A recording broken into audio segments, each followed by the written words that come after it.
মদিনার জমিনে সবচাইতে গরীব সাহাবীর নাম ছিল সাইয়েদনা বেলাল আল হাবাশী রাদিয়াল্লাহু তাআলা আনহু। বিশ্বনবীর খাস মুয়াজ্জিন, ইথিওপিয়া থেকে ইসলামের সুশীতল ছোঁয়ায় এসে মদিনায় বিশ্বনবীর হাতে হাত রেখে কালিমা পড়ে মুসলমান হয়েছে। দেখতে ছিল কুচকুচে কালো, কিন্তু হৃদয়টা ছিল সাদা। মদিনার সবচাইতে গরীব সাহাবী।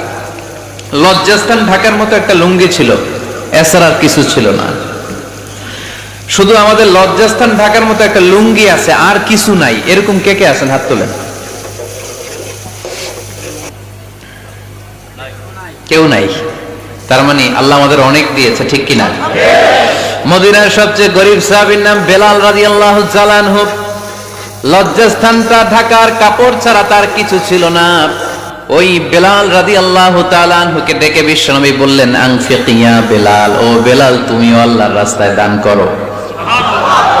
আনফিক ইয়া বেলাল লা তাখশা মিন যিল আরশি ইকলালা, ও বেলাল আল্লাহর ধনভাণ্ডারে কমতি নাই, তুমি দান করো, তোমারও বাড়ায়া দিবে কে? যে বেলাল রাদিয়াল্লাহু তাআলা আনহু লুঙ্গিটা পরা ছাড়া আর কোনো সম্পদই ছিল না, এই লুঙ্গিটা সম্পদ, আর কিচ্ছু নেই। ওই বেলালকে বিষ্ণু বলেছেন, দান করো বেলাল, কিপটামি করো না।